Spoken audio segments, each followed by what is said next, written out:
ನಮಸ್ಕಾರ, welcome back to morning star ಫುಡ್ಸ್ಗೆ ಸ್ವಾಗತಗಳು. ಕಳೆದ ವೀಡಿಯೋನೆಲ್ಲ ನೋಡಿರ್ತೀರಿ. ಕೆಲವೊಂದು ಕುಕ್ಕಿಂಗ್ ವೀಡಿಯೋಗಳನ್ನ ಹಾಕಿದ್ವಿ. ಅದನ್ನು ಯಾವ ವಿಟಮಿನ್ಸ್ ಇದೆ, ಯಾವುದಕ್ಕೆ ಒಳ್ಳೆಯದು, ಯಾವ ರೋಗಕ್ಕೆ ಒಳ್ಳೆಯದು, ಯಾವ ರೀತಿ ಅದು ನಮಗೆ ಹೆಲ್ತನ್ನು ಕೊಡುತ್ತೆ, ಯಾವ ರೀತಿ ನಮಗೆ ಉಪಯೋಗ ಬರುತ್ತೆ. ಅದನ್ನೇನು ದೊಡ್ಡ ಕಾಸ್ಟ್ಲಿ ಆದ ವೆಜಿಟೇಬಲ್ಗಳಲ್ಲ. ನಮಗೆಲ್ಲರೂ ಸಾಮಾನ್ಯ ಜನರಿಗೆ ಏನೇನು ಬೇಕಾಗುತ್ತೋ ಅದನ್ನೇ ನಾವೆಲ್ಲ ನಿಮ್ಮ ಹತ್ರ ಶೇರ್ ಮಾಡಿದ್ದೀವಿ. ತುಂಬ ಜನ ಲೈಕ್ ಮಾಡಿದ್ದೀರಿ, ಸಂತೋಷಗಳು. ನಿಮಗೆ ಮೇಲೆ ಮೇಲೆ ಧನ್ಯವಾದಗಳು. ಮಾತ್ರ ನಮ್ಮ ಸಬ್ಸ್ಕ್ರೈಬ್ ಮಾಡಿ ಶೇರ್ ಮಾಡಿದ್ದೀರಿ, ಎಲ್ಲರಿಗೂ ನನ್ನ ಧನ್ಯವಾದಗಳು. ಇನ್ನು ಮುಂದಕ್ಕೆ ನಿನ್ನ ಹೆಚ್ಚಿನ ಸಪೋರ್ಟ್, ನಿಮ್ಮ ಬೆಂಬಲ ಬೇಕಿತ್ತು. ಅದಕ್ಕೋಸ್ಕರ ನಿಮ್ಮನ್ನ ತಾಳ್ಮೆಯಿಂದ ಕೇಳ್ಕೊತಾ ಇದ್ದೀನಿ. ಇದು ಸುಮಾರು ದಿವಸಗಳಿಂದ ನಾವು ಕಾಯ್ತಾ ಇದ್ದ ಒಂದು ವಿಡಿಯೋ. ಅಂದರೆ ಮಾರ್ನಿಂಗ್ ಸ್ಟಾರ್ ಬಿಸ್ನೆಸ್ ಬಗ್ಗೆ ಇನ್ನೂ ಒಂದೆರಡು ವಿಡಿಯೋ ಶೇರ್ ಮಾಡಿದ್ದೀವಿ. ಇದು ಸ್ವಲ್ಪ ನೆಕ್ಸ್ಟ್ ಲೆವೆಲ್ ಆಗಿ ಹೋಗಬೇಕಾಗಿರೋ ಒಂದು ವಿಡಿಯೋ.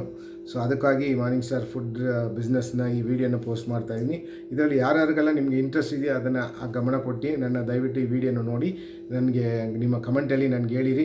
ಹೆಚ್ಚಿಗಾಗಿ ಶೇರ್ ಮಾಡಿ, ಸಬ್ಸ್ಕ್ರೈಬ್ ಮಾಡಿ, ಮತ್ತು ನನ್ನ ಚಾನಲ್ನ ಇನ್ನೂ ಸ್ವಲ್ಪ ಮುಂದೆ ಹೋಗಲಿಕ್ಕೆ ನಿಮ್ಮಿಂದ ನಾನು ದಯಮಾಡಿ ಕೇಳ್ಕೊಡ್ತಿರೋ ಒಂದೇ ಒಂದು ವಿಷಯ ಇದು. ಸೊ ದಯವಿಟ್ಟು ಈ ಚಾನಲ್ನ ಮುಂದುವರಿಸಿ ನೋಡಿಬಿಟ್ಟು ನನಗೆ ಕಮೆಂಟಲ್ಲಿ ಹೇಳಿ ನೀವು ಯಾವ ರೀತಿ ಇದೆ ವಿಡಿಯೋ ಅಂತೇಳಿ. ಮಾರ್ನಿಂಗ್ ಸ್ಟಾರಲ್ಲಿ ಬಿಸ್ನೆಸ್ ಅಂದರೆ ಒಂದು ಫುಡ್ಡಿನ ವ್ಯಾಪಾರ, ಅದೇ ಊಟದ ವ್ಯಾಪಾರದಲ್ಲಿ. ಅದರಲ್ಲಿ ಯಾರ್ಯಾರು ಇಷ್ಟ ಇರ್ತದೋ ಅದನ್ನು ಅವ್ರ ಪಾಲಿಗೆ ಏನು ಸರಿ ಅಂತದೋ ಅದ್ರ ಬಗ್ಗೆ ನಾವು ಒಂದು ಪರ್ಸ್ನಲ್ ಡಿಸ್ಕಷನ್ ಮಾಡಿಕೊಂಡು ಅದರಲ್ಲಿ ಮುಂದೆ ಬರೆಯೋಣ. ಇದು ಒಟ್ಟಿನಲ್ಲಿ ಬಿಸ್ನೆಸ್ ಅನ್ನೋದು ಯಾವುದು ಅಂತ ನಿಮಗೆ ಅನಿಸಿಕೆ ಇರ್ತದೆ, ಒಂದು ಡೌಟ್ ಇರ್ತದೆ. ಅದರಲ್ಲಿ ನಿಮ್ಮ ದೃಷ್ಟಿ ಅನ್ನೋದು ಒಂದಿರ್ತದೆ. ಸೊ ಅದನ್ನು ಹೆಂಗೆ ಅಂದರೆ ನಮ್ಮಲ್ಲಿ ಇರುವ ಒಂದು ಕಠಿಣವಾದ ಕೆಲಸ, ಹಾರ್ಡ್ ವರ್ಕು ಮಾಡ್ತೀವಿ, ಅದರಿಂದ ಪ್ರತಿಫಲ ಏನು? ಆ ಹಾರ್ಡ್ ವರ್ಕ್ನ ಮಾಡೋ ಪ್ರತಿಫಲ ನಾವು ಜೀವನ ಒಂದು ಕಡೆಯಿಂದ ನಡೀತಾ ಹೋಗ್ತಾ ಇರ್ತದೆ. ನಮ್ಮ ಜೀವನಕ್ಕೆ ಹೆಚ್ಚಿನ ಸಂಪಾದನೆಯನ್ನು ಕೊಡೋದು, ನಾವು ಅದರಲ್ಲಿ ಇನ್ವೆಸ್ಟ್ಮೆಂಟ್ ಮಾಡೋದು, ಅಂದರೆ ಬಂಡವಾಳ ಹಾಕೋದು. ಒಂದು ದೊಡ್ಡಷ್ಟು ಬಂಡವಾಳ ಅಂತಿಲ್ಲ, ಅದರಲ್ಲಿ ನಮಗೆ ಎಷ್ಟು ಆಗುತ್ತೋ, ನಮ್ಮ ಶಕ್ತಿ ಇದೆಯೋ ಎಷ್ಟಿದೆಯೋ ಆ ಥರ ಬಂಡವಾಳ ಹಾಕೋದು. ಮತ್ತು ಅದನ್ನು ಇದು ಎರಡೂ ಹಾಕಿ ನಾವು ಹಾರ್ಡ್ ವರ್ಕ್ ಮಾಡಿ ನಾವು ಏನರಲ್ಲಿ ವ್ಯಾಪಾರ ಮಾಡ್ತೀವಿ ಅಂತ ಹೇಳಿದರೆ ಅದು ನಮ್ಮ ಎಕಾನಮಿ ಸ್ಟೇಜ್ನು, ನಮ್ಮ ಫ್ಯಾಮಿಲಿನ ನಮ್ಮ ಸಂಪಾದನೆಯನ್ನು ಮತ್ತು ನಮ್ಮ ಫ್ಯಾಮಿಲಿ ಎಕಾನಮಿನು ಎಷ್ಟು ನೆಕ್ಸ್ಟ್ ಲೆವೆಲ್ಗೆ ತಗೊಂಡು ಹೋಗುತ್ತಲ್ಲ, ಆ ಎಕನಾಮಿಕ್ ಆಸ್ಪೆಕ್ಟ್ಸ್ ಎಲ್ಲ ಸೇರಿ ಆ ಲಾಭದ ಸೇರಿನೇ ಅದರ ಉದ್ದೇಶ ಏನಂದರೆ ನಾವು ಲಾಭ ಮಾಡಿ ನಾವು ನೆಕ್ಸ್ಟ್ ಲೆವೆಲ್ಗೆ ಹೋಗಬೇಕು. ಈ ಕಠಿಣ ಕೆಲಸದಿಂದ, ಹಾರ್ಡ್ ವರ್ಕ್ದಿಂದ ಸಂಪಾದನೆ ಮಾಡೋ ದುಡ್ಡನ್ನು ಒಂದು ಭಾಗವನ್ನು ನಾವು ಬಿಸ್ನೆಸ್ಸಲ್ಲಿ ಇನ್ವೆಸ್ಟ್ಮೆಂಟ್ ಮಾಡಿ, ಮಾರ್ನಿಂಗ್ ಸ್ಟಾರ್ ಫುಡ್ಡಲ್ಲಿ ಮುಖಾಂತರ ಇನ್ವೆಸ್ಟ್ಮೆಂಟ್ ಮಾಡಿ ನೆಕ್ಸ್ಟ್ ಲೆವೆಲ್ಗೆ ತಗೊಂಡು ಹೋಗೋದು. ಅಂದರೆ ಫ್ರಾಂಚೈಸಿ ಮೋಡ್ ಬಿಸ್ನೆಸ್ಸು, ಕ್ಯಾಫ್ಟೇರಿಯಾನೋ, ಒಂದು ಕ್ಯಾಂಟೀನೋ, ಒಂದು ಹೋಟೆಲೋ ನಡೆಸೋದು ನಮ್ಮ ಉದ್ದೇಶ ಆಗಿರ್ತದೆ. ಸೊ ಅದರಲ್ಲಿ ಯಾರೆಲ್ಲ ಸೇರ್ತೀರಿ, ಅದರ ಜೊತೆಯಲ್ಲಿ ಸೇರಿ ನಾವು ಹೆಂಗೆ ಮಾಡೋಣ ಅಂಥೇಳಿ ನಮಗೊಂದು ಐಡಿಯಾ ಇರ್ತದೆ. ಫ್ರಾಂಚೈಸಿ ಮೋಡ್ ಬಿಸ್ನೆಸ್ಸೇ ನಾವು ಮಾಡೋದು. ಮತ್ತು ಹೆಚ್ಚಿನ ಇದಕ್ಕೆ ಏನೇ ಹೇಳ್ತೀವಿ ಅಂದರೆ ನಿಮ್ಮ ಬಂಡವಾಳಗಳನ್ನ ನಿಮ್ಮ ಲಿಮಿಟ್ಸಲ್ಲಿ ಇಟ್ಕೊಳ್ಳಿ. ಅಂದರೆ ಯಾರಿಗೂ ತುಂಬ ಜಾಸ್ತಿ ಬಂಡವಾಳ ಹಾಕೋದ್ರ ಕೈ ಸುಟ್ಕೊಳ್ಳೋದು ಬೇಡ. ನಾವು ಫಸ್ಟು ಏನೇನು ನಡೀತದೆ ಅಂತ ಅದು ಪ್ರೊಸೀಜರ್ ಪ್ರಕಾರ ಹೋಗೋಣ. ನಮ್ಮ ಒಂದು ರೆಗ್ಯುಲರಾಗಿ ಬರ್ತಾ ಇರೋ ಸಂಪಾದನೆಗಿಂತ ಸ್ವಲ್ಪ ಹೆಚ್ಚಿಗೆ ಸಂಪಾದನೆ ಬರಬೇಕು. ಮತ್ತು ನಮ್ಮ ಎಕಾನಮಿ ಲೆವೆಲ್ ಬಂದು ಬೆಳಿಬೇಕು. ನಾವು ಈಗ ಸ್ಥಿತಿಯಲ್ಲಿದ್ದೀವೋ ಅದಕ್ಕಿಂತ ಸ್ವಲ್ಪ ಹೆಚ್ಚಿವಾಗಿ ಬೆಳಿಬೇಕು. ಸೊ ಇದಕ್ಕೆ ಇನ್ವೆಸ್ಟ್ಮೆಂಟ್ ಎಷ್ಟು ಬೇಕಾಗುತ್ತೋ, ನಮ್ಮ ಕೈಯಲ್ಲಿ ಎಷ್ಟು ಶಕ್ತಿ ಇದೆಯೋ ಅಷ್ಟು ಹಾಕೋದು. ಇಲ್ಲ ಬೇರೆ ಥರ ಏನಾದ್ರು ಸೋರ್ಸ್ ತಗೊಂಡು ಮಾಡಿ ಅದನ್ನು ಬಿಸ್ನೆಸ್ನ ಮುಂದುವರಿಸ್ಕೊಂಡು ನಾವು ಅದು ಮುಂದುವರಿಯೋಣ, ಎಲ್ಲರೂ ಸೇರಿ ಬೆಳೆಯೋಣ ಅಂತೇಳಿ ಉದ್ದೇಶ. ದಯವಿಟ್ಟು ಈ ವಿಡಿಯೋನ ಭಾಳ ಇಂಟ್ರೆಸ್ಟಾಗಿ ನೋಡಿಬಿಟ್ಟು ಅದನ್ನು ನನಗೆ ಕಮೆಂಟಲ್ಲಿ ರಿಪ್ಲೈ ಮಾಡಿ. ಈ ವ್ಯಾಪಾರದಲ್ಲಿ ದೃಷ್ಟಿ ಅನ್ನೋದು ಒಂದಿರ್ತದೆ. ದೃಷ್ಟಿ ಅಂದರೆ ವಿಷನ್, ಒಂದು ಲಾಂಗ್ ಟೈಮ್ ಗೋಲ್ಸ್. ಒಂದು ವ್ಯಾಪಾರ ನಡೆಸುವಾಗ ನಮಗೆ ಒಂದು ಇಷ್ಟು ವರ್ಷಕ್ಕೆ ನಡೆಸಬೇಕು, ಇದೇ ರೀತಿ ನಡೆಸಬೇಕು, ನಾವು ಈ ಸ್ಥಿತಿಯಲ್ಲಿ ಇರಬಾರ್ದು, ನೆಕ್ಸ್ಟ್ ಲೆವೆಲ್ಗೆ ಹೋಗಬೇಕು ಅನ್ನೋದು ಇರ್ತದೆ. ಸೊ ಆ ಗೋಲ್ಸ್ಗಳನ್ನು ನಾವು ಒಂದೊಂದಾಗಿ ಡಿಸ್ಕಸ್ ಮಾಡಿ ನಿಮ್ಮೊಟ್ಟಿಗೆ ಸೇರಿ ಎಲ್ಲರೂ ಸೇರಿ ಬೆಳಿಬೇಕು, ಎಲ್ಲರೂ ಬೆಳಿಬೇಕು. ಸೊ ಇದನ್ನು ನಾವು ಒಂದು ದೃಷ್ಟಿ ಅಂತ ಕರಿತೀವಿ. ಅದೊಂದು ಲಾಂಗ್ ಟೈಮ್ ಗೋಲ್ಸ್. ಅಂದರೆ ವರ್ಷಾಂತರ ನಾವು ಒಂದು 10 ವರ್ಷನೋ 15 ವರ್ಷನೋ ಈ ವ್ಯಾಪಾರನ ನಡೆಸಬೇಕು, ಮತ್ತು ನಮ್ಮ ಯಾರ ಕೈಲೂ ಅವ್ರ ಕೈಲಿ ಮುಂದೆ ಹೊರಿಯೋಕ್ಕೆ ಅವ್ರ ಕೈಲಿ ಕೊಡಬೇಕು ಅನ್ನೋದು ಒಂದು ಉದ್ದೇಶ ಇರ್ತದೆ. ಈ ದೃಷ್ಟಿಗಳನ್ನ ನಾವು ಈ ವ್ಯಾಪಾರದಲ್ಲಿ ನಾವು ಅಪ್ಲಿಕೇಬಲ್ ಮಾಡೋಣ, ಅಂದರೆ ಇಂಪ್ಲಿಮೆಂಟ್ ಮಾಡೋಣ. ಅದರಲ್ಲಿ ಎಲ್ಲರೂ ಡಿಸ್ಕಸ್ ಮಾಡಿ ಅದು ಮುಂದೆ ಹೊರಿಯೋಕ್ಕೆ ಪ್ರಯತ್ನ ಪಡೋಣ. ಇನ್ನೂ ಹೆಚ್ಚಿಗೆ ನಾವು ಮಾತಾಡಬೇಕಾದ್ರೆ 1-2-3 ಸೆಂಟೆನ್ಸ್ ನಾನು ಇನ್ನೂ ಹೆಚ್ಚಿಗಾಗಿ ಹೇಳ್ಬೋದು ನಿಮಗೆ. ಸೊ ಇದರಲ್ಲಿ ನಾವು ಒನ್ಸ್ ಒಂದು ಬಿಸ್ನೆಸ್ ಅಂತ ಪ್ರಾರಂಭ ಮಾಡಿದ್ಮೇಲೆ ನಮ್ಮ ಹಾರ್ಡ್ ವರ್ಕ್ ಅನ್ನೋದು ಭಾಳ ಇಂಪಾರ್ಟೆಂಟು. ಯಾಕೆ ನಾವು ಹಾಕಿರೋ ಬಂಡವಾಳ ನಮಗೆ ಭಾಳ ಇಂಪಾರ್ಟೆಂಟು. ಮೊದಲೇ ಅದನ್ನು ಆ ಬಂಡವಾಳದಿಂದ ನಾವು ಬೆಳೆಯಕ್ಕೆ ಬಂದಿದ್ದೀವಿ, ಮತ್ತು ಆ ಬಂಡವಾಳನ ಬಿಟ್ಟು ಹೋಗಲ್ಲ. ಇದು ಯಾವುದೇ ಸ್ಥಿತಿಯಲ್ಲಿ ನಾವು ಪ್ಲ್ಯಾನ್ ಮಾಡಿ ಒಂದು ಹಾರ್ಡ್ ವರ್ಕ್ ಮಾಡಿದ್ರೆ ಯಾರು ಇದರಿಂದ ಆ ರಿಂಗಿಂದ ಬಿಟ್ಟು ಹೊರಗೆ ಹೋಗಲ್ಲ, 100% ಬೆಳೀತಾರೆ. ಸೊ ಅದೇ ರೀತಿ ಆ ಹಾರ್ಡ್ ವರ್ಕ್ನ ನಾವು ಯಾವಾಗಲೂ ಮರಿಬಾರ್ದು. ಅದನ್ನ ಹೆಚ್ಚಿನ ಮಾಹಿತಿಯನ್ನು ಇನ್ನು ಮತ್ತೆ ಸ್ವಲ್ಪ ಹೊತ್ತಿನಲ್ಲಿ ಮಾತಾಡೋಣ. ಮತ್ತು ನೀವು ಏನು ಮಾಡ್ತೀರಿ, ಏನು ವ್ಯಾಪಾರ ಮಾಡ್ತೀರಿ ಅನ್ನೋದನ್ನ ನಾವು ಎಲ್ಲವೇ ಒಂದು ಲೀಗಲಾಗಿ ಒಂದು ಪೇಪರ್ಸ್ ಮುಖಾಂತರ ಮ್ಯೂಚುವಲ್ ಅಗ್ರಿಮೆಂಟ್ಸನ್ನು ಮಾಡಿಕೊಂಡು ಅದ್ರ ಪ್ರಕಾರ ನಾವು ಮುಂದುವರಿಯೋದು. ಆಮೇಲೆ ನೀವು ಯಾವ ರೀತಿ ಅದೇ ನಮ್ಮದು ಎಲ್ಲ ಮಾರ್ನಿಂಗ್ ಸ್ಟಾರ್ ಎಲ್ಲ ಫುಡ್ ಬಿಸ್ನೆಸ್ಸಲ್ಲಿ ಸುಮಾರು ಅಂಕಗಳಿದೆ. ಅದರಲ್ಲಿ ಔಟ್ಡೋರ್ ಕ್ಯಾಟ್ರಿಂಗು ಮತ್ತು ಒಂದು ರೆಸ್ಟೋರೆಂಟ್ನ ನಡೆಸ್ಕೊಡೋದು, ಒಂದು ರೆಸ್ಟೋರೆಂಟ್ ಒಂದು ಬಂಡವಾಳ ಮಾತ್ರ ಹಾಕಿ ಮಿಕ್ಕಿದೆಲ್ಲ ನೀವು ರೆಸ್ಟೋರೆಂಟ್ ಮಾಡಿಕೊಡಿ ಅಂತ ಅದನ್ನು ನಾವು ಸ್ಟಾಫಿಂಗ್ ಮಾಡೋದ್ರಿಂದ ಹಿಡಿದು ನಮ್ಮ ಫುಡ್ ಹೆಂಗೆ ಪ್ರಿಪೇರ್ ಮಾಡೋದು, ಹೈಜೀನ್ನೆಸ್ ಯಾವುದು, ಹೈಜೀನಿಂದ ಹಿಂಗೆ ಇದು ಮಾಡೋದು, ಮತ್ತು F&B ಸರ್ವಿಸ್ನ ಹೆಂಗೆ ಮೇಂಟೈನ್ ಮಾಡೋದು, ಯುಟಿಲಿಟಿ ಏರಿಯಾ ಹೆಂಗೆ ಮಾಡೋದು, ಕ್ಲೀನಿಂಗ್ ಹೆಂಗೆ ಮಾಡೋದು, ಹೌಸ್ ಕೀಪಿಂಗಲ್ಲಿ ಹೆಂಗೆ ಮಾಡೋದು, ಇದಕ್ಕೆ ಹೆಚ್ಚಿಗೆ ಮಾಹಿತಿಗಾಗಿ ಸ್ಟಾಫಿಂಗ್ ಹೆಂಗೆ ಮಾಡೋದು, ಅಂದರೆ ಕೆಲಸಗಾರನ ನಾವು ಹೆಂಗೆ ತೆಗಿಬೇಕು, ಅವ್ರು ಯಾವ ರೀತಿಯಲ್ಲಿ ನಾವು ಅನುಕೂಲದಿಂದ ಅವ್ರಿಗೆ ವರ್ಕ್ ಎಕ್ಸ್ಟ್ರಾಕ್ಟ್ ಮಾಡೋದು, ಅವ್ರು ಯಾವ ರೀತಿ ಒಳ್ಳೆ ರೀತಿ ನಡೆಸೋದು, ಮತ್ತು ಇವ್ರ ಕಡೆಯಿಂದ ಹೆಂಗೆ ಯಾವ ಥರ ಕೆಲಸ ನಾವು ಎಕ್ಸ್ಟ್ರಾಕ್ಟ್ ಮಾಡ್ತೀವಿ, ಅದು ಹೆಂಗೆ ಮೆಟೀರಿಯಲೈಸ್ ಆಗುತ್ತೆ, ಪ್ರತಿಯೊಂದು ಅಂಕಗಳನ್ನು SOP ಮುಖಾಂತರ, ಸ್ಟ್ಯಾಂಡರ್ಡ್ ಆಪ್ರೇಟಿಂಗ್ ಪ್ರೊಸೀಜರ್ ಮುಖಾಂತರ, ಚೆಕ್ ಲಿಸ್ಟ್ಗಳ ಮುಖಾಂತರ ಇದೆಲ್ಲ ನಾವು ಮೆಷರ್ ಮಾಡ್ಕೊಂಡು ಹೋಗಿ ನಿಮಗೆ ನಾವು ನಡೆಸ್ಕೊಡ್ಲಿಕ್ಕೆ ಈ ಮಾರ್ನಿಂಗ್ ಸ್ಟಾರ್ ಸಿದ್ಧವಾಗಿದೆ.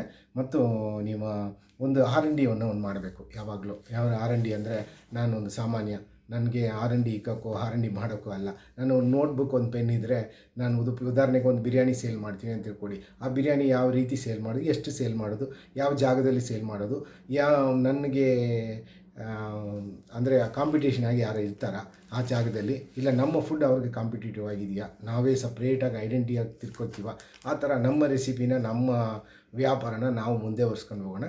ಸೊ ಆ ರೀತಿಯಲ್ಲಿ ಯಾರಿಗೆಲ್ಲ ಇನ್ವೆಸ್ಟ್ಮೆಂಟ್ಗೆ ಇಂಟ್ರೆಸ್ಟ್ ಇದೆ ಅವರೆಲ್ಲ ದಯವಿಟ್ಟು ನೀವು ನಮ್ಮನ್ನ ಕಾಂಟ್ಯಾಕ್ಟ್ ಮಾಡ್ಬೋದು. ಮತ್ತು ಒಂದು ಪಾರ್ಟ್ ಮ್ಯಾನೇಜ್ಮೆಂಟ್ ಎಲ್ಲ ನಾನು ಬಂಡವಾಳ ಹಾಕ್ತೀವಿ, ನಾವು ಸ್ಟಾಫೆಲ್ಲ ಕೊಡ್ತೀವಿ, ನೀವು ಬರೀ ರನ್ ಮಾತ್ರ ಮಾಡಿ, ಡೇ ಟು ಡೇ ಆಪ್ರೇಷನ್ ಮಾತ್ರ ನೋಡ್ಕೊಳ್ಳಿ ಅಂತ ನಾವು ಅದಕ್ಕೂ ಸಿದ್ಧವಾಗಿದೆ. ಅದಕ್ಕೆ ಕೆಲವು ಚಾರ್ಜಸ್ ಇದೆ, ಕನ್ಸಲ್ಟಿಂಗ್ ಚಾರ್ಜಸ್ ಇದೆ, ಅವೆಲ್ಲ ನಾವು ಪರ್ಸ್ನಲ್ ಡಿಸ್ಕಷನ್ ಮಾಡಿದಾಗ ಮಾಡ್ಕೊಳ್ಳೋಣ. ಸುಮಾರು varieties of food outlets, canteen, cafeteria, outdoor catering, fast food, ಮತ್ತು ಕ್ಲೌಡ್ ಕಿಚನು, ಈ ರೀತಿ ಕಿಚನ್ಗೆಲ್ಲ ನಾವೆಲ್ಲ ಭಾಳ ಒಂದು ಇಂಟ್ರೆಸ್ಟಿಂದ ನಿಮಗೆ ನಿಮ್ಮ ಸೆಟಪ್ನ ನಾವು ಮಾಡಿಕೊಡ್ತೀವಿ. ಅದಕ್ಕೆ ಒಂದು ಉದಾಹರಣವಾಗಿ ಒಂದು 6 ಮಂತ್ ರನ್ ಮಾಡಿ ಅಂದರೆ ನಾವು ಅದಕ್ಕೂ ತಯಾರಾಗಿದ್ದೀವಿ. 3 ತಿಂಗಳು ರನ್ ಮಾಡಿ ಅಂತ ತಗೊಂಡು ಇಲ್ಲಿ ಬಿಸ್ನೆಸ್ ಸ್ಟಾರ್ಟ್ ಮಾಡಿ ಬಿಟ್ಟು ಹೋಗಿ ಅಂತ ಅದಕ್ಕೂ ನಾವು ಸಿದ್ಧವಾಗಿದ್ದೀವಿ. ಯಾವುದೇ ಇದ್ರೂ ನಿಮ್ಮ ಫುಡ್ ಬಿಸ್ನೆಸ್ಸಲ್ಲಿ ನಿಮ್ಗೆ ಯಾವ ಥರ ಡೌಟ್ಸ್ ಇದ್ರೂ ನಮಗೆ ಕಾಲ್ ಮಾಡಿ, ನಮ್ಮ ಒಂದು ಪ್ಲ್ಯಾನನ್ನು ಎಕ್ಸಿಕ್ಯೂಟ್ ಮಾಡಲಿಕ್ಕೆ ಒಂದು ಸಂದರ್ಭ ಕೊಡಿ. ಸೊ ಇನ್ನು ಮುಂದಕ್ಕೆ ನಾವು ಹೆಚ್ಚಿನ ಮಾಹಿತಿನ ಮಾತಾಡೋಣ. ನಿಮ್ಮ ವ್ಯಾಪಾರನ ನೀವು ನಿಮ್ಮ ಸ್ಟೈಲಲ್ಲಿ ಮಾಡಿ, ಅಂದರೆ ನಿಮಗೆ ಯಾವ ಥರ ಇಷ್ಟವೋ ಆ ಥರಲ್ಲಿ ಮಾಡಿ. ಬಟ್ ಅದಕ್ಕೊಂದು ಕರೆಕ್ಟ್ ಮೆಷರ್ ಅಂತ ಇದೆ, ನಾವು ಅದಕ್ಕೆ ಸಪೋರ್ಟ್ ಆಗಿರ್ತೀವಿ. ನೀವು ವ್ಯಾಪಾರ ಮಾಡಿದಾಗ ಅದರಲ್ಲಿ ನಾವು ಯಾವಾಗಲೂ ವ್ಯಾಪಾರ ಮಾಡಿದಾಗ ರಾಕೆಟ್ ಥರ ಎತ್ತಿದಕ್ಕೆ ಮೇಲೆ ಹೋಗಬಾರ್ದು. ಅಂದರೆ ತುಂಬ ವರ್ಷಗಳು ನಡೆಸಿ ತುಂಬ ಹಿಂದೆನೇ ಇರಬಾರ್ದು. ಅದನ್ನ ನಾವು ಮೆಷರ್ ಮಾಡಬೇಕು, ಯಾವ ರೀತಿ ಇದೆ, ಹೆಂಗೆ ನಮ್ಮ ವ್ಯಾಪಾರ ಬೆಳೀತಾ ಇದೆಯಾ ಇಲ್ವಾ, ಇಲ್ಲ ಜನರು ಇದನ್ನು ಲೈಕ್ ಮಾಡ್ತಾರಾ ಇಲ್ವಾ ಅಂತ ಒಂದು analytical check list, standard operating procedures, ಮತ್ತು ನಮ್ಮ ಡೇ ಟು ಡೇ ಆ್ಯಕ್ಟಿವಿಟೀಸಲ್ಲಿ ನಾವು ಒಂದು ಟ್ರೈನಿಂಗನ್ನು ಕೊಟ್ಟು, ಒಂದು ಮಾಹಿತಿಯನ್ನು ಕೊಟ್ಟು, ಅವರಿಗೆ ಒಂದು ಬ್ರೀಫಿಂಗನ್ನು ಮಾಡಿ ಈ ಥರ ಬಿಸ್ನೆಸ್ನ ಮುಂದೆ ಒರೆಸ್ತೀವಿ. ಸೊ ಅದಕ್ಕೆ ಬೇಕಾದ ಅಥೆಂಟಿಕ್ ಫುಡ್ಗಳನ್ನ ನಾವು ತಯಾರು ಮಾಡ್ತೀವಿ. ನಮ್ಮ ಕನ್ಸಿಸ್ಟೆನ್ಸಿ ಅಂದರೆ ನಮ್ಮ ಫುಡ್ದು ಕನ್ಸಿಸ್ಟೆನ್ಸಿ ಒಂದೇ ಥರ ಇರ್ತದೆ. ನೀವು ಎಷ್ಟೊಂದು ಫ್ರಾಂಚೈಸಿ ಮಾಡಲಿ, 100-150 ಫ್ರಾಂಚೈಸಿ ಮಾಡಲಿ, ಇಲ್ಲ ಒಂದು 10 ಫ್ರಾಂಚೈಸಿ ಮಾಡಲಿ, ಏನೇ ಮಾಡಿದ್ರೂ ಅದಕ್ಕೆ ನಾವು ಒಂದೇ ಥರ ಫುಡ್ ಬೇಕು. ಒಂದು ರೆಸಿಪಿ, ಒಂದು ರುಚಿ ಅಂದರೆ ಅದು ಎಲ್ಲ ಕಡೆಗೆ ಎಲ್ಲರಿಗೂ ಹೋಗಿ ರೀಚ್ ಆಗಬೇಕು. ಸೊ ಆ ರೀತಿ ಈಗ ಉದಾಹರಣೆಗೆ ನಾನೊಂದು ಸಾಮಾನ್ಯ, ನನ್ನ ಕೈಲಿ ಹೆಚ್ಚಿನ ಬಂಡವಾಳ ಹಾಕೋಕ್ಕಾಗಲ್ಲ. ನನಗೆ ಯಾರು ಬಂಡವಾಳ ಹಾಕ್ತಾರೋ ಅವ್ರ ಜೊತೆಲಿ ಸೇರಿ ಅವ್ರಿಗೆ ನಾವು ಹೋಟ್ಲ್ ನಡೆಸ್ಕೊಡಿಸಿ ನಾವು ವ್ಯಾಪಾರನ ಮಾಡ್ತೀವಿ. ಈ ವಿಷಯ ಬಂದು ನನಗೆ ಕೋವಿಡಲ್ಲಿ ಅತಿ ಹೆಚ್ಚಿಗಾಗಿ ನಾನು ಅಫೆಕ್ಟ್ ಆಗಿರೋದ್ರಿಂದ ನನಗೆ ಇದರ ಬಗ್ಗೆ ತಿಳುವಳಿಕೆ ಬಂತು. ಕೋವಿಡಲ್ಲಿ ನನ್ನ ಕೆಲಸ ಹೋಯಿತು. ನಾನು ಫುಡ್ ಇಂಡಸ್ಟ್ರಿಯಲ್ಲಿ 30 ವರ್ಷದಿಂದ ಕೆಲಸ ಮಾಡ್ತಿದ್ದೆ. ಸೊ ಅವರು ನನಗೆ ಆ ಟೈಮಲ್ಲಿ, ಆ ಸಂದರ್ಭದಲ್ಲಿ ಲಾಕ್ಡೌನ್ ಬರೋದ್ರಿಂದ 2800 ಸಣ್ಣ ರೆಸ್ಟೋರೆಂಟ್ಗಳು ಬೆಂಗಳೂರಲ್ಲಿ ಮುಚ್ಚೋಯಿತು. ಅವರೆಲ್ಲ ಮಾಡೋಕ್ಕಾಗಲ್ಲ. ಯಾರೆಲ್ಲ ಚೈನಾಗಿ ಮಾಡಿದ್ರು, ದೊಡ್ಡದಾಗಿ ಮಾಡ್ತಿದ್ರು, ಅವ್ರಿಗೆಲ್ಲ ಒಳ್ಳೆ ಬೆಳವಣಿಗೆ ಬಂತು, ಅವರೆಲ್ಲ ನಡೆಸ್ಕೊಂಡ್ರು, ಅವರೆಲ್ಲ ಬದುಕೊಂಡ್ರು. ಈಗ ನನ್ನಂಥ ಒಂದು ಹೆಚ್ಚಿನ ಪ್ರಾಬ್ಲಮಲ್ಲಿ ಹೋಗಿಬಿಡೋರಿಗೆ ಬರೋಕ್ಕಿಲ್ಲ. ಈಗ ನಾನು ಬಂದು ಉದಾಹರಣೆಗೆ ನಾನು ಫಸ್ಟಾಗಿ ಇದನ್ನು ಬಿಟ್ಟು ನಾನು ಎಷ್ಟೋ ಆಪ್ರೇಷನ್ಗಳು ನೋಡಿ 30 ವರ್ಷ ಕೆಲಸ ಮಾಡಿ ನನಗೆ ಒಂದು ಸ್ಥಿತಿ ಬಂತು. ಆ ಟೈಮಲ್ಲಿ ನಾನು ಫುಡ್ ಡೆಲಿವರಿ ಜಾಬ್ಗೆ ಹೋಗಿದ್ದೆ. ಡೆಲಿವರಿ ಜಾಬ್ಗೆ ಹೋಗಿದೆ. ಅದರಿಂದ ಒಂದು 2-3 ಉದಾಹರಣೆಗಳನ್ನ ನಿಮಗೆ ಹೇಳಕ್ಕೆ ಬರ್ತಾಯಿದ್ದೀನಿ.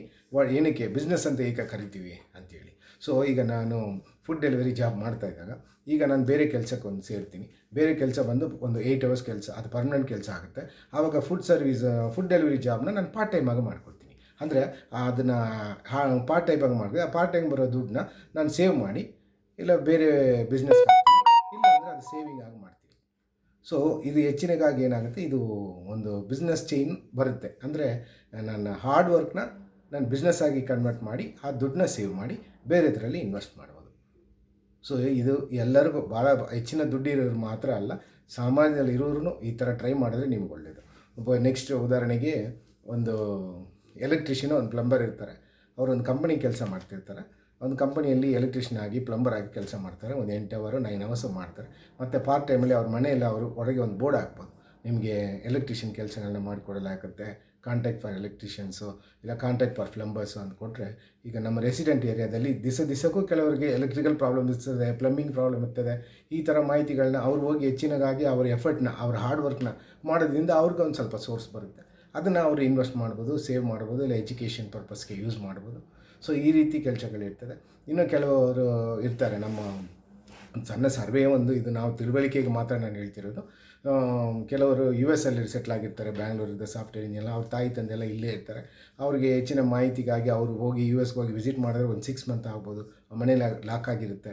ಸೊ ಅದು ಇಂಡಿವಿಜುವಲ್ ಮನೆ ಆದರೆ ನಮ್ಮ ಯಾರು ಸೆಕ್ಯೂರಿಟಿ ಕೆಲಸ ಮಾಡೋರು ಮತ್ತು ಸೂಪರ್ವೈಸರ್ಸ್ ಕೆಲಸ ಮಾಡೋರು ಆ ಮನೇನ ತೊಗೊಂಡು ಒಂದು 6 ತಿಂಗಳಿಗೆ ಒಂದು ಅಪ್ಲಿಕೇಶನ್ ಪೊಲೀಸಲ್ಲಿ ಕೊಟ್ಟು ಒಂದು ನೈಟ್ ಬೀಟ್ ಮಾಡಿಸಿ, ಅಂದರೆ ಏನೋ ಹೆಚ್ಚಿಗೆ ತೊಂದರೆ ಆಗದಂಗೆ ತನ್ನ ಕೈಲಾದಷ್ಟು ದುಡ್ಡನ್ನ ದುಡಿಬೋದು ಅದರ ಆ ಮುಖಾಂತರ ಮಾಡಿ. ಆ ಥರ ಸುಮಾರು ನಮ್ಮ ಸುಮಾರು ಸಣ್ಣ ಕೆಲಸಗಳಿದೆ. ಅದನ್ನು ನಾವು ಹಾರ್ಡ್ ವರ್ಕ್ ಮಾಡ್ತಾ ಅದನ್ನು ಕನ್ವರ್ಟ್ ಮಾಡಿ ಸ್ವಲ್ಪ ನಾವು ಹೆಚ್ಚಿಗೆ ಹೋರಾಟದಿಂದನೇ ಮೇಲೆ ಬರುತ್ತೆ. ಅದಕ್ಕೆ ನಾನು ಕೋವಿಡ್ ಸೀಸನ್ ಆದಮೇಲೆ ಈ ಥರ ಕೆಲಸಗಳು ಅತಿ ಹೆಚ್ಚಿಗಾಗಿರ್ತದೆ ಅಂತೇಳಿ ನಿಮಗೆ ನಾನು ಭಾಳ ತಾಳ್ಮೆ. ಏನಂದರೆ ಸಿಚುವೇಶನ್ ಸರಿ ಇಲ್ಲ. ಫಸ್ಟೇ ನಮ್ಮ ಇಂಡಿಯಾದ ಪಾಪ್ಯುಲೇಷನು ಮತ್ತು ಇದು ಸಿಚುವೇಶನ್ಸ್ ಎಲ್ಲ ಯಾವುದು ನಮ್ಮ ಸರೌಂಡಿಂಗ್ ಒಂದು ಏರಿಯಾ ಸರಿ ಇದ್ದರೆ ಇನ್ನೊಂದು ಏರಿಯಾ ಸರಿ ಇರೋಲ್ಲ, ಇವೆಲ್ಲ ಇರ್ತದೆ. ಸೊ ಅದಕ್ಕಾಗಿ ನಾವು ಕೋವಿಡ್ ಬಂದಮೇಲೆ ಎಂಟೈರ್ ನೇಷನ್ನೇ ಲಾಕ್ಡೌನ್, ಅಂದರೆ ಇಡೀ ದೇಶನೇ ಲಾಕ್ಡೌನ್ ಆಗಿರೋದ್ರಿಂದ ಅದರಲ್ಲಿ ವ್ಯಾಪಾರ, ಟ್ರಾನ್ಸಾಕ್ಷನು ಮತ್ತು ಕೆಲಸಗಳು ಎಲ್ಲ ಜೀವನ ಕಲಿಸ್ಕೊಂಡಿರೋ ಎಷ್ಟೊಂದು ಜನ, ಕೋಟ್ಯಾಂತರ ಜನ ಸತ್ತೋದ್ರು. ಸೊ ಅದರಿಂದ ನಾವು ಬದುಕು ಅನ್ನೋದು ಭಾಳ ಕಷ್ಟವಾಗಿದೆ. ಅದರಿಂದ ಈ ಥರ ಇನಿಷಿಯೇಟಿವ್ ತಗೊಂಡು ನೀವು ನಮ್ಮೊಟ್ಟಿಗೆ ಸೇರಿ, ಅಂದರೆ ನಮ್ಮ ಒಂದು 4-5 ಜನ ಸೇರಿ, ಇಲ್ಲ ಒಂದು 10 ಜನ ಸೇರಿ ಯಾವುದೋ ಒಂದು 10 ಫುಡ್ ಜಾಯಿಂಟ್ಗಳನ್ನ ಮಾಡೋಣ, ಸಣ್ಣ ಇನ್ವೆಸ್ಟ್ಮೆಂಟ್ ಮಾಡಿ ನಾವು ಹಿಂಗೆ ಮುಂದುವರಿಯೋದು ಅಂತೇಳಿ ಹಂಗೆ ಮುಂದುವರ್ತಾ ಹೋಗ್ತಾ ನಾವು ತಿಳುವಳಿಕೆ ನಿಮಗೂ ಹೆಚ್ಚಿಗಾಗುತ್ತೆ, ನಮಗೆ ಎಕ್ಸ್ಪೀರಿಯೆನ್ಸ್ ಆಗುತ್ತೆ. ನಾವು ನಿಮ್ಮ ವ್ಯಾಪಾರನ ಸೆಟ್ ಮಾಡಿಕೊಡೋಂಗಾಗುತ್ತೆ. ನಾವು ನೆಕ್ಸ್ಟ್ ಲೆವೆಲ್ಗೆ ಹೋಗ್ತೀವಿ. ನಮ್ಮದು ಒಂದು ಸಣ್ಣ ಈ ಥರ ವ್ಯಾಪಾರ ಶುರುವಾಗಲಿಕ್ಕೆ ನಿಮ್ಮಂಥ ಒಂದು ಬೆಂಬಲನ ನಾನು ಭಾಳ ತಾಳ್ಮೆಯಿಂದನೂ ಮತ್ತು ನಿಮಗೆ ರಿಕ್ವೆಸ್ಟಿಂದನೂ ನಾನು ಕೇಳ್ಕೊಳ್ತಿರ್ತೀನಿ. ಸೊ ಇಂಟ್ರೆಸ್ಟ್ ಇರೋರು ದಯವಿಟ್ಟು ನನ್ನ ಕಾಂಟ್ಯಾಕ್ಟ್ ಮಾಡಿ, ವಾಟ್ಸಪ್ ಮಾಡಿ, ಇಲ್ಲ ಕಾಲ್ ಮಾಡಿ, ಇಲ್ಲ ಕಮೆಂಟಲ್ಲಿ ಯಾರಾದರೂ ತಿಳಿಸಿ. ನಾವು ಮತ್ತೆ ಇನ್ನೂ ಹೆಚ್ಚಿಗೆ ಮಾಹಿತಿ ಒಳಗೆ ನಮ್ಮ ಪರ್ಸ್ನಲ್ ಡಿಸ್ಕಷನ್ ಅದನ್ನು ಯಾರಾದರೂ ಇಂಟ್ರೆಸ್ಟ್ ಇದ್ದರೆ ದಯವಿಟ್ಟು ನನಗೆ ಕಾಲ್ ಮಾಡಿ. ಇದೇನು ಬಲವಂತ ಇಲ್ಲ, ನೀವು ಹೆಂಗೇನೋ ಮಾಡಬೇಕು. ನಾನು ಕೆಲವೊಂದು ವ್ಯಾಪಾರಗಳನ್ನ ಮಾಡ್ತಾಯಿದ್ದೆ ಆಗಲೇ. ನಾನು ರೆಗ್ಯುಲರ್ ಫುಡ್ಡು ಮತ್ತು ವೀಕೆಂಡ್ ಶಾರ್ಟ್ ಈಟ್ಸು, ನನ್ನ ಔಟ್ಡೋರ್ ಕ್ಯಾಟ್ರಿಂಗ್ ಬಗ್ಗೆ ಎಲ್ಲ ಮಾಹಿತಿ ಕೊಡ್ತಾಯಿದ್ದೆ. ಸೊ ಅದರಲ್ಲಿ ಯಾರಿಗೆ ಏನೇನು ಬೇಕಿತ್ತು ನಾನು ದಯವಿಟ್ಟು ಕಾಂಟ್ಯಾಕ್ಟ್ ಮಾಡಿ. ಅದರಲ್ಲಿ ಏನಾದರೂ ನಿಮ್ಮ ಐಡಿಯಾದಿಂದ ನಮಗೆ ಹಂಚ್ಕೊಳ್ಳಿದ್ರೆ ನಿಮ್ಮ ಅದರಿಂದ ತಿಳುವಳಿಕೆ ನಾವು ಸಿದ್ಧವಾಗಿರ್ತೀವಿ, ತಯಾರಾಗಿದ್ದೀವಿ. ನಿಮ್ಮ ಐಡಿಯಾಗಳನ್ನ ಹೆಚ್ಚಿಗೆ ಮುಂದೆ ಮಾಹಿತಿಯಾಗಿ ನಿಮ್ಮ ಒಂದು ಪೊಸಿಷನ್ಗಳನ್ನ ನೆಕ್ಸ್ಟ್ ಲೆವೆಲ್ ತಗೊಂಡು ಹೋಗ್ತಾ ನಾವು ಹೆಚ್ಚಿಗೆ ಬೆಳೀತಾ ಎಲ್ಲರೂ ಸೇರಿ ಒಟ್ಟಿಗೆ ಸೇರಿ ಹಾರ್ಡ್ ವರ್ಕ್ ಮಾಡಿ ಮುಂದುವರಿಯೋಣ. ನಮಸ್ಕಾರ.